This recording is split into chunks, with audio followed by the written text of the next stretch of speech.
Bonjour à tous et bienvenue sur la première chaîne d'actualité quotidienne qui parle de NFT et de jeux blockchain. Vous le savez, c'est tous les jours, ça dure un petit quart d'heure et pour être sûr de ne rien rater, pensez à vous abonner à la chaîne. Et aujourd'hui, entre autres choses, j'ai pas mal de nouvelles côté jeux blockchain à vous partager. On parlera aussi airdrop côté gaming, mais aussi côté NFT et au général. Et bien sûr, vous le savez, on parlera du meilleur des news, à commencer par la meilleure des news qui est tombée hier soir, vous l'avez vu je pense. Ça y est, enfin, l'ETF Ethereum est accepté par la SEC, donc la Securities and Exchange Commissions, donc aux States.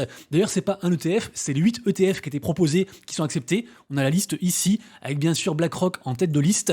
Donc c'est juste incroyable. Alors pour l'instant, on a plus eu un sell the news et l'Ethereum a retracé au 3689. Mais voilà, je pense que c'est très bullish pour l'avenir. Tout le monde le pense. On n'a pas trop de doute, nous, dans cet écosystème. Donc vraiment, on y croit très très fort. Peut-être que aussi, quand l'Ethereum repartira, ça va aussi entraîner les NFT sur Ethereum, qui pour l'instant sont assez compliqués. En tout cas, moi, ce que je pense, c'est qu'on est sur les dernières grosses opportunités avant que tout ça, en fait, s'emballe. Bien sûr, je peux me tromper, ça peut encore descendre encore plus. Mais là, je trouve que c'est un bon moment pour en tout cas se pencher sur ce marché, voire investir. Mais n'oubliez pas bien sûr que la décision vous revient et que vous ne devriez investir que l'argent que vous êtes prêt à perdre. Évidemment, pas de folie non plus, pas de FOMO. Et seconde nouvelle un peu générale, c'est triste, en fait c'est la mort de la chaîne Kabosu qui a donné en fait cette image qu'on connaît tous évidemment puisqu'après ça a inspiré le Dogecoin. Donc la chaîne du coup est morte de sa belle mort apparemment. Donc voilà, c'est un petit hommage par rapport à un chien qui, je pense, est l'animal qui a le plus influencé le Web3 et la crypto au général. Et évidemment, bien sûr, comme tout gros événement, entre guillemets, on a vu plein de meme coins, plein de projets éclatés, profiter, entre guillemets, de cette mort, en fait, de ce chien. Donc vous le verrez, hein, il y a plein de meme coins, donc Cabo de chaîne, Cabosu, Cabo, ce que vous voulez, Cabo Wif ici, bref. Il y a plein de trucs de partout, faites attention à vous. Moi, je voulais juste rendre hommage à ce petit chien. Et il est temps de commencer le récap NFT, mais juste avant, on remercie chaleureusement le partenaire de la vidéo du jour. Le partenaire, c'est Cryptonaut. Comme hier, vous le savez, c'est un site d'info gratuit et dispo en français. Dessus, c'est de l'actu au quotidien sur tout ce qui est crypto et NFT, mais pas que. Il y a aussi des articles plus généraux de finance tradi. Il y a aussi des comparatifs, des guides. Il y a pas mal de choses dessus, des vidéos aussi. Donc allez voir, vous aurez le lien en description. Et merci beaucoup à Cryptonaut. Alors, je vous le disais en intro, actuellement le marché NFT c'est compliqué et ce sur tous les écosystèmes, à part peut-être sur Blast où il se passe l'essentiel des choses, il y a beaucoup de volume, mais attention, il y a aussi beaucoup de manipulation. Donc là pour l'instant on est sur un creux. Est-ce qu'il faut acheter la peur? Je ne sais pas, mais je pense qu'il y a des choses à faire. En tout cas, une fois de plus, on perd en market cap. Je pense évidemment aussi que c'est lié au retracement de l'Ethereum. Et on a aujourd'hui une capitalisation globale qui tombe à 72,54 milliards, donc 2,5 de moins par rapport à hier. La meilleure vente, c'est encore une fois un CryptoPunks, le numéro 2978 qui a été vendu à 133 000 $. Et pour le reste, je vous laisserai voir. Sachez que ce récap NFT, je le fais tous les matins sur mon compte Twitter vers environ 11 h. Donc n'hésitez pas à me suivre, vous retrouverez aussi en image à chaque fois le top 10 des NFT qui ont le plus gros market cap, ça reste intéressant. Et voilà, donc je le redis pour ma part, c'est perso bien sûr. Moi, quand je vois du rouge, je vois des opportunités. Alors évidemment, je peux pas tout acheter, mais par exemple, j'ai refait une petite folie, puisque en effet, j'ai racheté un Captains qui est ici. J'ai d'ailleurs fait un très long tweet à ce propos. Il y a tout ce qu'il y a à savoir dessus. J'en ai aussi parlé bien sûr hier dans ma vidéo d'hier. Je disais que je gagnais 7 000 $ par mois grâce à des NFT. Bah, c'est grâce aux Captains. Donc là, du coup, j'ai fait un long tweet. J'explique tout dessus, toute ma position, tout ce que je pense. Évidemment, je ne suis personne et je peux me tromper, mais franchement, allez le lire. Je pense vraiment que même Land pourrait faire un grand retour à partir de juin. Quand la même net, leur propre blockchain sortira, vraiment j'ai grand hâte. Et n'oubliez pas, il y a toujours les quêtes à faire sur Stackland. Bref, allez voir le tweet, allez voir la vidéo d'hier, j'en parle longuement, je vais pas revenir dessus, mais moi je suis très bullish là-dessus. Ensuite, n'oubliez pas que le airdrop de Globiz est toujours en cours. Globiz, c'est une sorte de Airbnb blockchainisé qui se passe sur la blockchain Multivers X. J'y crois beaucoup et je suis aussi partenaire, il faut quand même que je vous le dise. Après, en soi, le airdrop, il est gratuit, c'est des tâches à faire style like RT, un daily challenge, donc une connexion à faire tous les jours juste.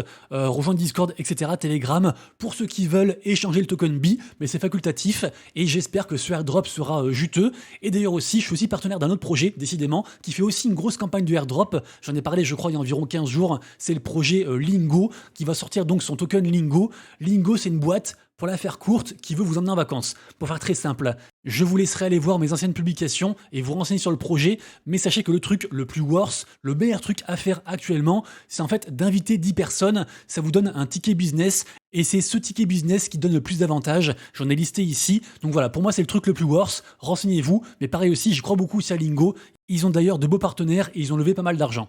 Info suivante, on parle d'une possible prochaine tendance autour des animés et des mangas avec le projet Anime Foundation. Alors ce projet en fait vise à créer un token, le token manga, qui va alimenter tout l'écosystème. Et ce projet en fait est lancé par un truc qu'on connaît bien parce qu'on le suit depuis un moment. C'est le projet Sunfran Tokyo qui est associé avec un autre projet qui s'appelle WeBox. Et les deux sont backés par le fonds d'investissement hongkongais Animoca Brands que j'aime beaucoup, vous le savez. Et donc là en fait on apprend que pas mal de partenaires sont arrivés, notamment Cyberkongs qui est très présent sur la blockchain Ronin que j'aime beaucoup, Cool Cats aussi. Bref, il y a de plus en plus de monde sur cet écosystème. Donc moi j'ai envie d'y croire et peut-être que ça pourrait comme ça faire éclore une nouvelle tendance, d'autant qu'on se rappelle que l'écosystème Azuki, qui est quand même une des plus grosses collections NFT sur Ethereum qui puisse exister, va créer en partenariat avec la blockchain Arbitrum un tout nouvel écosystème qui s'appelle la Anime Chain et donc aussi avec un token Anime. Alors pour le coup, ces deux projets, le projet Anime et le projet Manga, n'ont rien à voir. Mais évidemment, ça parle un peu du même thème, donc peut-être que tout ça fera en sorte qu'un truc va arriver, je ne sais pas. Je vous rappelle aussi que les holders de NFT Azuki sont en train en fait de farmer le prochain token de l'écosystème, donc plutôt chouette. Et je rappelle aussi que Sunfran Tokyo a différents NFT et que donc on imagine que les partenaires et les holders de ces NFT vont recevoir un jour ou l'autre du token manga en airdrop. Et puisqu'on parle de airdrop, j'ai un tout nouveau airdrop à vous proposer. C'est sorti hier, donc c'est très récent et ça dure qu'une semaine. Il y a 1 million de tokens AGA à gagner. C'est par rapport au projet Agora. Alors le projet Agora, c'est un projet qui est backé par Swissborg et par Ultra, qu'on connaît bien ici, qui a un peu une sorte de Steam version Web3 pour la faire courte et qui veulent tokeniser des jeux. Et en fait, le but de Agora, finalement, c'est de relier tous les écosystèmes. Et pour ce faire, de proposer des expériences gamifiées. L'IDO du projet sort la semaine prochaine. C'est pour ça que le airdrop, la campagne de airdrop dure qu'une semaine. Et le airdrop arrivera juste après l'IDO. Donc dépêchez-vous, c'est gratuit, c'est ouvert à tout le monde. C'est juste des quêtes d'engagement social. Donc like RT, c'est très facile. Et on espère bien sûr bien manger. Autre campagne de airdrop qui a commencé il y a environ, je crois, 3 semaines. Là, j'en parle parce qu'ils commencent, entre guillemets, leur seconde saison. C'est par rapport au studio D-Labs Games. Donc eux, ils ont différents jeux. Différents jeux d'ailleurs sont dispo. Alors pour ma part, j'ai pas le temps de jouer. Donc moi, je fais juste en fait les daily draw et les daily check-in et ça me fait quelques points et je réfère des gens. Ça marche aussi, c'est mon avantage en tant que youtubeur et entre guillemets influenceur. Mais pour ceux que ça intéresse, il y a plein de quêtes tous les jours à faire, y compris on peut aussi jouer à des jeux en fait de D-Labs Games et c'est ce qui rapporte le plus de points, encore plus que ce que je fais moi ou l'affiliation. Donc n'hésitez pas à aller voir, ils ont levé beaucoup d'argent. Pour moi, c'est un chouette projet et donc profitez-en. Nous avons ensuite 10 000 $ à gagner sur le projet Titan World. Alors évidemment, les plus anciens s'en rappellent, je pense. Les plus anciens se rappellent de Titan Arena, qui est donc un des jeux de Titan World, qui est un jeu, je vous mets quelques images ici en gameplay. C'était un jeu à l'époque qui rapportait tellement d'argent, c'était une dinguerie. Bon, du coup, vous avez mangé une pub, c'est pas grave, je fais pause. Bref, renseignez-vous. Là, on parle de la campagne de airdrop. Alors, pour y participer, c'est pas gratuit. Il faut acheter au moins un NFT via la marketplace, mais ça coûte seulement 10 $. Et du coup, vu qu'il y a ça, je pense qu'il y aura moins de gens qui vont y participer. La campagne a commencé il y a 2 jours et elle dure jusqu'au 12 juin. Et donc 10 000 $ pour ceux qui participent. Renseignez-vous bien, vous aurez toutes les infos en description comme toujours. Je continue ensuite avec un autre prochain airdrop qui devrait arriver à partir du 27, puisque le token sort le 27. On parle du token MON. Alors j'en ai beaucoup parlé hier, donc une fois de plus, allez voir la vidéo. Mais en fait, aujourd'hui, c'est pour vous dire que j'ai trouvé en fait 2 sources intéressantes qui estiment l'allocation par rapport aux holders des NFT.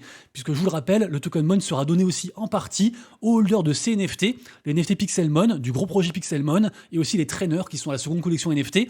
Sachant que le token est estimé, alors c'est plus une fourchette, c'est un râteau, mais il est estimé en pré-market entre 0,7 $ et 1,8 $. Donc évidemment, c'est une très grosse fourchette, mais par exemple, a priori, pour un NFT commun, donc le moins cher de tous, enfin le plus nul de tous, entre guillemets, on aurait déjà en fait 13 248 tokens, ce qui est juste énorme. Donc à voir si c'est vrai, j'ai quand même quelques doutes. Allez voir du coup la vidéo de ce mec qui explique tout, et aussi le thread de well.boca, mais je pense qu'à partir de lundi, le 27, quand le token sort, c'est vraiment un des projets à surveiller actuellement et qui est d'ailleurs aussi relié au projet Stackland et Memland dont j'ai parlé hier, bien sûr, je le redis encore une fois. Rapidement ensuite, alors je suis pas du tout dans l'écosystème Steppen, mais par contre je suis admiratif devant ce projet, le précurseur des Move to Earn, qui est encore là 4 ans après et qui fait des choses. Et là apparemment ils ont fait un gros rebranding, puisque désormais en fait le compte officiel Steppen s'appelle Steppen Go. Donc apparemment il y a plein de choses qui vont changer. Si quelqu'un est dans Steppen, n'hésitez pas à me faire un petit message, soit du coup en description, enfin en commentaire, soit en DM, pour me dire un peu les nouveautés qui arrivent sur Steppen. Mais en tout cas bravo à ce Move to Earn qui est encore là, qui propose des choses et qui se renouvelle. Toujours rapidement, ce dimanche, il y aura les playtests du jeu Bloodloop. Donc si vous aimez les shooters, pourquoi pas essayer. A priori, il devrait y avoir des récompenses pour ceux qui testent, donc pourquoi pas. Ensuite, on parle de Ragmon. Alors Ragmon, c'est entre guillemets le prochain jeu de la sidechain Ronin. Ronin, je vous rappelle que c'est la sidechain, la blockchain du jeu Axie Infinity à la base, mais depuis en fait elle s'est grandement développée et plein de projets sont arrivés sur cette blockchain, notamment aussi le projet Cyberkongs dont j'ai parlé tout à l'heure, et donc ça c'est un petit peu le jeu du moment. Donc pour l'instant la hype est vraiment cantonnée à la sidechain Ronin, mais il semblerait que pouvoir minter ces NFT qui arrive le 28 mai, donc très bientôt, serait une belle opération. Donc renseignez-vous, mais beaucoup d'influenceurs en tout cas chill ce projet et ça semble hypé. Moi je suis pas trop dedans. Ça par contre on l'a fait ensemble, rappelez-vous, c'était un airdrop gratuit aussi par rapport à la Param Labs blockchain. En fait c'est tout un écosystème lié au gaming. Il y avait plein de quêtes à faire gratuites, on l'a fait beaucoup. Et donc ça y est, le token Param sort le 29 mai, donc j'ai hâte. J'espère qu'on touchera une belle allocation sur ce airdrop et bien sûr je vous dirai aussi combien j'ai gagné quand ça sort. Ensuite demain, je le dis un petit peu en avance, demain en fait sort donc le jeu Wolf Game qui est parti d'Ethereum pour arriver sur Blast. Donc le jeu de demain s'appelle The Caves of Cave Game, c'est très hypé, par contre les prix ont déjà explosé, donc attention à vous, mais ça reste un projet à surveiller, et peut-être aussi que quand le jeu sortira, les gens vont vendre du coup la news, donc à voir, à surveiller, mais je le répète, sur l'écosystème Blast, qui est donc la blockchain qui drive le plus de volume actuellement côté NFT, bah c'est un des gros projets du moment, donc il faut surveiller, et pour ceux que ça intéresse, on a du coup le projet Pluid, qui est un projet qui vise entre guillemets à onboarder des gens, à éduquer, et qui partage pas mal de news, et ben eux en fait je sais qu'ils ont fait un gros thread, enfin un gros article pour expliquer comment ça marche ce projet. Tiens d'ailleurs l'article est juste ici donc n'hésitez pas à aller voir, il faut juste s'inscrire, c'est gratuit, c'est ouvert à tout le monde pour aller sur Pluid. Ensuite rapidement on a une très belle bande annonce de la part du projet Robo Kaiden qui est donc un shooter. Alors le truc a l'air très très propre, c'est backé par Elixir, c'est sur Avax, j'ai envie d'y croire mais pour l'instant je n'y connais absolument rien, juste j'ai vu qu'il y avait une loterie. Donc moi je vais la faire et on verra si je peux minter un NFT, mais on sait déjà qu'il y aura un token, le token Kaiden de l'écosystème, et en général, la recette NFT plus airdrop de token, ça marche, surtout si le NFT est gratuit à minter, donc on suit ça, on met ça dans un coin de sa tête. Ensuite on parle de Xai. Xai, rappelez-vous, c'est un layer 3 sur Arbitrum, c'est un layer 3 spécialisé gaming auquel je crois beaucoup. J'avais pas acheté de node à l'époque, de node NFT, et pourtant ils avaient eu un gros airdrop, c'était assez juteux, et donc je me tâte à participer à la saison 2 pour avoir le prochain airdrop de cette blockchain à voir. Xai, j'ai pas encore vu de jeu hypant dessus, mais bon voilà, pareil aussi je surveille, et après à vous de faire vos recherches aussi, moi je partage pas mal de choses, et après c'est à vous de décider, et on terminera sur le projet Olympus Game, qui l'eût cru. Je sais pas si vous étiez de ce monde quand j'en parlais à l'époque il y a environ 2 ans, mais 2 ans après, ça y est, le projet Olympus Game est sorti, incroyable, sorti il y a quelques jours. Alors pour la faire courte, c'est un peu une sorte de Clash Royale. Voilà, je vous mets quelques images ici à l'écran. Ce projet, j'ai pas mal investi à l'intérieur et au final, bah, on a tous perdu dessus, évidemment. Mais voilà, le projet est sorti. Alors pour l'instant, il y a zéro hype, mais voilà, peut-être que je me tenterai à aller checker ça. Après, j'ai quand même vachement envie d'oublier ce projet. Malheureusement, on peut pas gagner à chaque coup, mais voilà, en tout cas, force à eux parce que 2 ans après, ils ont pas lâché et ils sortent un produit. Donc rien que pour ça, bravo parce qu'ils auraient pu rug, ils auraient pu arnaquer et partir au moins 20 milliards de fois. Donc ça reste cool. Les amis, du coup, c'est tout pour moi. J'espère que vous avez kiffé la vidéo. Si c'est le cas, pensez à la partager, mettre un petit commentaire et un petit pouce en l'air, ça aide énormément. Quant à nous, on se retrouve demain pour une vidéo très spéciale puisque ce sera une vidéo retour d'expérience par rapport à l'Andorre. Je vais parler de pas mal de choses, ce sera très intéressant et j'espère vraiment que vous allez commenter en masse. Prenez soin de vous, de vos proches et de vos wallets. C'était Monsieur Rabbit, des bisous, ciao.